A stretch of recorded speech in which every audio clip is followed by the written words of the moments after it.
Okay. ముఖ్యంగా ఇక్కడికి వచ్చిన మీడియా మిత్రులకు అలాగే సోదరు సీనాన్న గారికి ఒక్కరికి నా ఉద్యమ జైభీములు తెలుపుకుంటూ, గతంలో సాయిరత్న హాస్పిటల్లో జరిగిన అరాచకాలను బట్టి మేమందరం ఇక్కడ రావడం జరిగింది.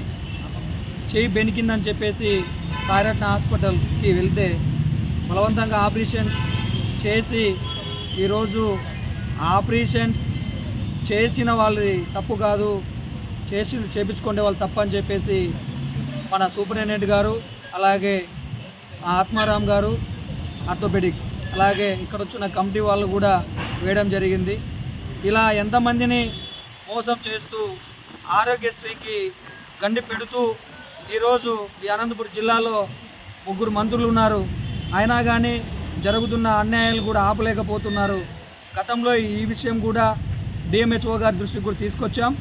మేడం గారు మేము ఎంక్వైరీ చేసామన్నారు. ఆ ఎంక్వైరీ కూడా మాకు సాటిస్ఫాక్షన్ లేదు మేడం.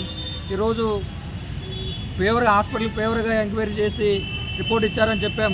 మేడం గారు కూడా రీఎంక్వైరీ చేయించు, కలెక్టర్ గారు కూడా ఒక నోటీస్ ఇచ్చారు. ఎంక్వైరీ చేసి కూడా వారం కాబోస్తుంది. ఇంతవరకు కూడా పేషెంట్లు కానీ ఎటువంటి న్యాయం జరగలే. ఇదే సాయినగర్లో మాకు ఈ ఇబ్బందికి గురైన పేషెంట్స్కి న్యాయం జరిగి రీఆపరేషన్ చేపిస్తూ వాళ్ళు ఈరోజు గత 7 నెలల నుంచి కూడా చెప్పులు అరిగిపోతూ అన్నం తినకుండా కూడా తిరుగుతున్నారు. దానికి నష్టపరిహారం కట్టిస్తూ సాయిరత్న హాస్పిటల్ యాజమాన్యం ఈరోజు వీళ్ళకి రీఆపరేషన్ చేపించి వాళ్ళు నష్టపరిహారం కట్టాలని చెప్పేసి మేము కోరుతున్నాం. మీ పేరేంటి? నా పేరు కొడవన్ల నరేష్. మీ క్యాటర్ ఏంటన్నా? జై భీమ్రావ్ భారత్ పార్టీలో పనిచేశానండి. ఇప్పుడు దళిత దండు వ్యవస్థాపక అధ్యక్షుడు.